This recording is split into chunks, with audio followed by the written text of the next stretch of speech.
Hello प्यारे विद्यार्थियों, हम आज से आप सभी लोगों को कक्षा 9th गणित पढ़ाने जा रहे हैं।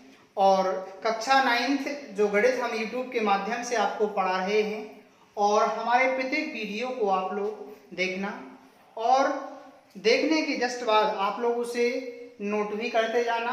आज से हम कक्षा 9वीं गणित का अध्याय 1 शुरू करते हैं, और अध्याय 1 का नाम क्या है?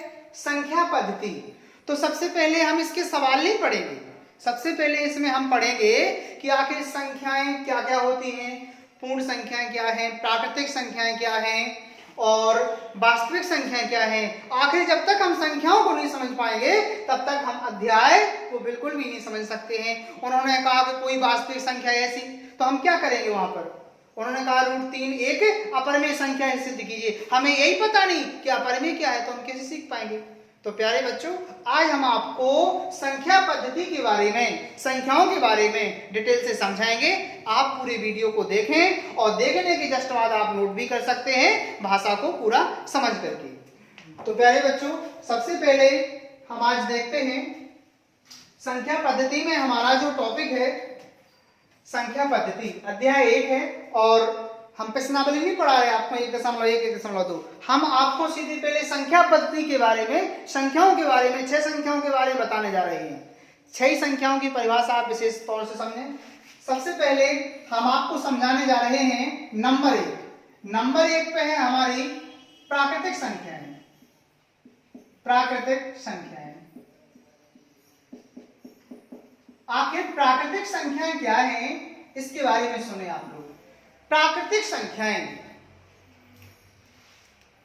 वे संख्याएं जो 1 से शुरू होती हैं, 0 से नहीं, सिर्फ 1 से शुरू होती हैं और अनंत तक होती हैं, 1 लाख, 2 लाख, 10 करोड़। लेकिन सबसे छोटी प्राकृतिक संख्या है वो 1 होती है। तो अपन को प्राकृतिक संख्याओं की परिभाषा यदि आपसे कोई पूछ ले कि प्राकृतिक संख्या क्या है, तो आपको लिखना है कि वे संख्याएं, आप नोट भी कर सकते हैं और सीख भी सकते हैं, वे संख्याएं जो 1 से शुरू होती हैं, 1 से शुरू होती हैं और अनंत तक होती हैं, और अनंत तक होती हैं प्राकृतिक संख्या कहलाती हैं। प्राकृतिक संख्याएं कहलाती हैं। तो प्यारे बच्चों, हमने क्या समझा अभी कि वे संख्याएं जो 1 से शुरू होती हैं और अनंत तक होती हैं प्राकृतिक संख्या कहलाती हैं। जैसे सबसे पहले 1, 2, 3, 4 dot dot dot dot dot अनंत, 1 लाख, 2 लाख, अनंत, अनंत का चिन्ह होता है। तो हम कह सकते हैं कि प्राकृतिक सबसे छोटी प्राकृतिक संख्या क्या है, आपसे कोई पूछेगा तो 1 सबसे छोटी, और सबसे बड़ी पूछेगा तो आप लिख देंगे संभव नहीं, अनंत। सबसे बड़ी प्राकृतिक संख्या संभव नहीं। तो प्यारे बच्चों, हमने अभी आपको प्राकृतिक संख्याओं के बारे में बताया कि प्राकृतिक संख्याएं क्या हैं। वे संख्याएं जो 1 से शुरू होती हैं और अनंत तक होती हैं प्राकृतिक संख्या कहलाती हैं। अब दूसरे प्रकार की संख्याएं समझें आप लोग। दूसरे प्रकार की संख्याएं समझें। दूसरी संख्या है अपनी पूर्ण संख्याएं। पूर्ण संख्याएं, आखिर पूर्ण संख्याएं क्या है? प्राकृतिक संख्याएं तो 1 से शुरू हैं, लेकिन पूर्ण संख्याएं वे संख्याएं हैं यदि प्राकृतिक संख्याओं में 0 को सम्मिलित कर लिया जाए, यानी 0 को सम्मिलित कर लिया जाए। यदि प्राकृतिक संख्याओं में 0 आ जाता तो वो पूर्ण संख्या कहलाती हैं। तो अपन का लिखना है कि यदि प्राकृतिक संख्याओं में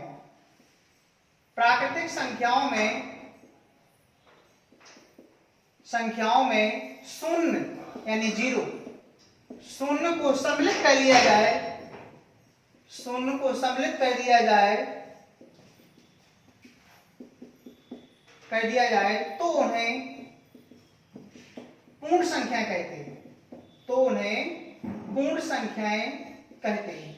हमने क्या समझा कि प्राकृतिक संख्याएं 1 से शुरू होती हैं और पूर्ण संख्याएं 0 से शुरू होती हैं। तो परिभाषा अपनी बनती है पूर्ण संख्याओं की कि यदि प्राकृतिक संख्याओं में 0 को सम्मिलित कर लिया जाए तो उन्हें पूर्ण संख्या कहते हैं। जैसे में लिखना आप लोग, जैसे 0, 1 2 3 4 dot dot dot dot dot अनंत। अब अगर आपसे कोई पूछेगा कि सबसे छोटी प्राकृतिक संख्या पूर्ण संख्या कौन सी है, तो 0, और सबसे बड़ी संभव नहीं।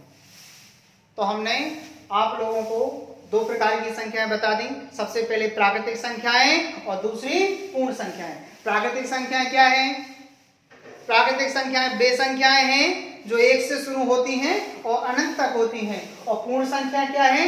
वे संख्याएं जो 0 से शुरू होती हैं और अनंत तक होती हैं, पूर्ण संख्या कहलाती हैं। तो दो प्रकार की हम संख्या समझ चुके हैं। अब हम तीसरी प्रकार की संख्या समझने जा रहे हैं, पूर्णांक संख्याएं।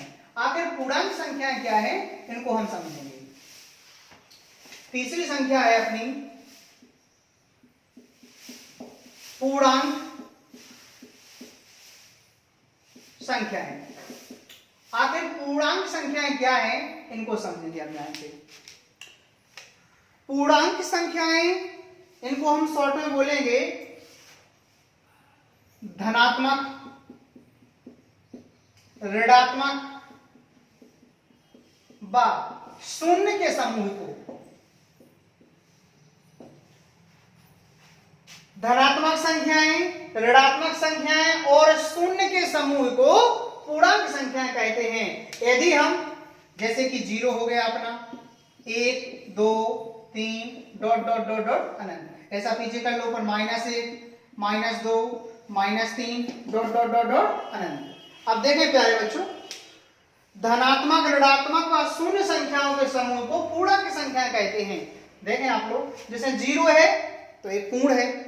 0 प्राकृतिक नहीं है, लेकिन पूर्णांक संख्याओं में पूरी पूर्ण संख्याएं भी आ जाती हैं और पूरी प्राकृतिक संख्याएं भी आ जाती हैं, और साथ में इसमें माइनस में भी आ जाती है, क्योंकि पूर्ण संख्याएं 0 से अनंत तक होती हैं, प्लस प्लस में है।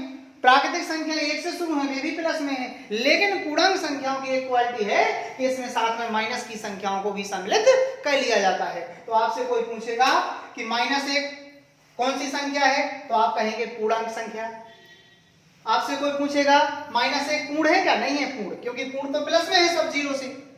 आपसे कोई पूछेगा -1 प्राकृतिक है क्या, तो आप कहना प्राकृतिक नहीं है, पूर्णांक है। क्योंकि और आपसे कोई पूछेगा जो 1 है, ये कौन सी संख्या है, तो आप कह सकते हैं प्राकृतिक भी है, पूर्ण भी है और पूर्णांक भी है। प्यारे बच्चों, आपको जरूर समझ में आ रहा होगा। यदि आपको समझ में आ रहा है तो वीडियो को लाइक जरूर कर दो, शेयर कर दो अपने दोस्तों में, और चैनल का जरूर सब्सक्राइब कर दो, जिससे हमारी लेटेस्ट वीडियो, अगली वीडियो आपको जल्दी मिल जाओ करे। ठीक है ना? तो आप लोगों को पता है कि पूर्णांक संख्याओं में माइनस की संख्याएं, प्लस की संख्याएं और साथ में 0 सम्मिलित होता है, तो वे पूर्णांक संख्याएं कहलाती हैं। तो आप लोग कह सकते हैं धनात्मक, ऋणात्मक और शून्य संख्याओं के समूह को पूर्णांक संख्याएं कहते हैं। तो ये हमारी 3 प्रकार की संख्याएं हो चुकी। प्राकृतिक संख्याएं 1 से शुरू अनंत तक प्लस प्लस में है। पूर्ण संख्याएं 0 से 1 2 3 4 अनंत तक है, और पूर्णांक संख्याएं प्लस में भी हैं और माइनस में भी हैं, ध्यान रखना। अब चलिए अगली प्रकार की जो अपनी संख्याएं हैं, इनको भी अपन समझते हैं। अगली जो संख्याएं हैं, चौथी प्रकार की संख्या, हम उसको समझते हैं ध्यान से।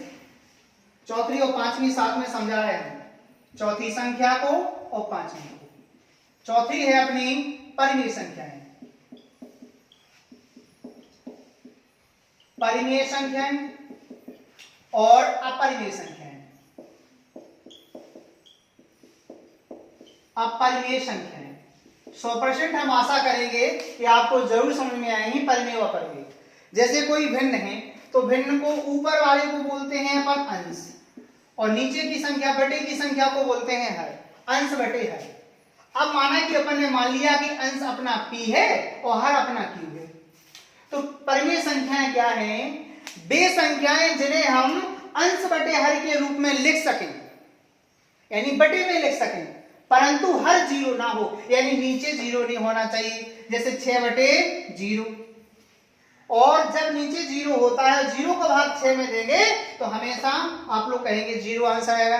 बिल्कुल गलत है। ध्यान रखना, जब भी 0 नीचे रहेगा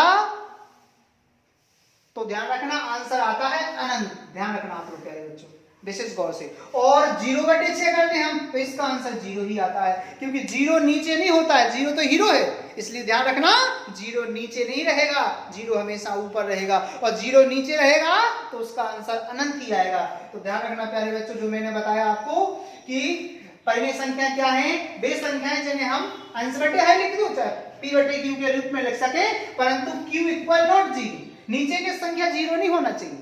जैसे कि 6 एक परिमेय संख्या है, क्योंकि 6 के बटे में कुछ नहीं है तो 1 कर सकते हैं। 8/7 ये भी परिमेय संख्या है। तो परिमेय संख्याएं नीचे 0 नहीं होना चाहिए। तो परिमेय संख्याओं की परिभाषा आप लोग नोट कर लें, हम मुझसे बोल रहे हैं वे संख्याएं जिन्हें हम p/q के रूप में लिख सकें, परंतु q 0 ना हो, नीचे वाला पद यानी हर 0 ना हो।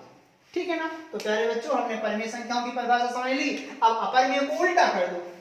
हमने लिखा था अंश बटे हर, तो परिमेय संख्याओं को अंश बटे हर के रूप में लिख सकते हैं, लेकिन अपरिमेय क्या लिख रहे हैं कि वे संख्याएं जिन्हें हम अंश बटे हर के रूप में नहीं लिख सकते हैं।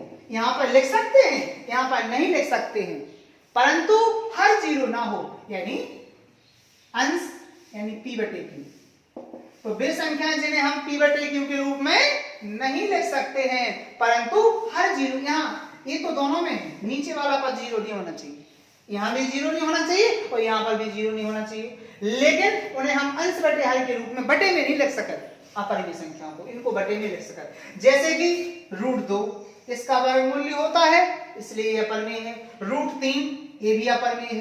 √5 ये भी अपरिमेय है। हम आपसे कहें √4 का वर्गमूल 2 होता है। तो ध्यान रखना कि जिनका वर्गमूल होता है वो संख्याएं परिमेय हैं, और जिनका वर्गमूल नहीं होता है, जैसे कि √7 √9 का वर्गमूल होता है 3, इसलिए तो परिमेय है। √11 आदि हम क्या कह सकते हैं कि वे संख्याएं जिन्हें हम, और इसमें पाई भी सम्मिलित हो जाएगा, पाई, इसको भी हम p/q के रूप में नहीं लिख सकते हैं रेगुलरली, क्योंकि इसका भाग लंबा जाता है। तो आप लोगों से अगर कोई पूछेगा कि परिमेय संख्याएं क्या है, तो आप लोग कहना कि वे संख्याएं जिन्हें हम p/q के रूप में लिख सकते हैं, परंतु q 0 ना हो। यहाँ पर उल्टा कर देना, वे संख्याएं जिन्हें हम p/q के रूप में नहीं लिख सकते हैं, अपरिमेय संख्या कहलाती हैं। तो चलिए प्यारे बच्चों, हमने परिमेय और अपरिमेय संख्याओं को समझ लिया कि क्या परिमेय संख्याएं होती हैं और क्या अपरिमेय संख्याएं होती हैं। अब चलिए हम अगली संख्याओं को समझते हैं ध्यान से, उनको भी ध्यान से देखना आप लोग। परिमेय और अपरिमेय संख्याओं के समूह से जो संख्याएं बनती हैं छठे प्रकार की, उनको बोलते हैं अपन वास्तविक संख्याएं। वास्तविक संख्याएं, ये पूरा अध्याय है कक्षा 10 में, वास्तविक संख्याएं पूरा अध्याय बन गया। अध्याय 1 का नाम है कक्षा 10 में वास्तविक संख्याएं।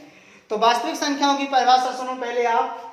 परिमेय और अपरिमेय संख्याओं के समूह को वास्तविक संख्या कहते हैं। जैसे 6/2, 6/9 ये अपनी परिमेय हो गई, √4 ये अपनी अपरिमेय हो गई, लेकिन वास्तविक दोनों है। √3 अपरिमेय हो गई अपनी, लेकिन √3 आपसे पूछे कौन सी संख्या है, तो आप कहते सर अपरिमेय। हम कहते हैं √3 कौन सी संख्या है, तो आप जा भी कह सकते वास्तविक भी, क्योंकि वास्तविक में दोनों आ गई। हम आपसे पूछे 6/9 को किस प्रकार की संख्या है, तो आप लोग कह देंगे सर परिमेय संख्या है। और आपसे पूछे हम 6/9 वास्तविक संख्या है या परिमेय, तो आप बोल देंगे दोनों हैं, क्योंकि वास्तविक संख्याओं में परिमेय और अपरिमेय दोनों संख्याएं आ जाती हैं। तो हमें आशा है आप लोगों ने जरूर ये 6 प्रकार की संख्याएं समझ में आई हुई हैं कि परिमेय संख्या क्या है, अपरिमेय संख्या क्या है और वास्तविक संख्या क्या है। अब हम आपको 4-5 एक ऑब्जेक्ट क्लियर करवा रहे हैं इन संख्याओं के आधार पर, जो आपके ऑब्जेक्ट में कक्षा 9th में आए थे, उनको ध्यान से समझो। जैसे आपसे हमने कह रही 4-5 ऑब्जेक्ट टाइप क्वेश्चन बता रहे हैं, हम आपको संख्याओं के बीच से पूछत हुए लोग परीक्षा वाले। पहला पूछते हैं, जैसे कुछ मोस्ट फैक्ट देखें आप लोग। उन्होंने पूछा नंबर 1, उन्होंने कह दिया कि -6 किस प्रकार की संख्या है, और ऑप्शन अपने आ गए। नंबर 1 -6 किस प्रकार की संख्या है। नंबर 1 में आओ पूर्ण संख्या, नंबर 2 में आओ अपना प्राकृतिक संख्या, और नंबर 3 में अपना आओ पूर्णांक संख्या। तो हमें ज्ञान होना चाहिए कि पूर्ण संख्याएं माइनस में नहीं हो, प्राकृतिक संख्या माइनस में नहीं हो, लेकिन पूर्णांक संख्याएं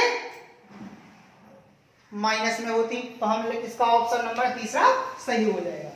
आपसे कोई पूछे कि √2 किस प्रकार की संख्या है, वास्तविक संख्या है या परिमेय संख्या, तो आप कह देंगे वास्तविक संख्या, क्योंकि वास्तविक में अपन में भी सम्मिलित हो जाती हैं। तो इस प्रकार से हम आशा करते हैं कक्षा 9th का जो पहला अध्याय है अपना संख्या पद्धति, इसमें हमने आपको 6 प्रकार की संख्याएं समझाई। कौन कौन? नंबर 1 प्राकृतिक संख्याएं, नंबर 2 पूर्ण संख्याएं, नंबर 3 पूर्णांक संख्याएं, नंबर 4 परिमेय संख्याएं, नंबर 5 अपरिमेय संख्याएं और नंबर 6 वास्तविक संख्याएं। इन 6 संख्याओं की परिभाषा आपको जरूर समझ में आ गई हुई है।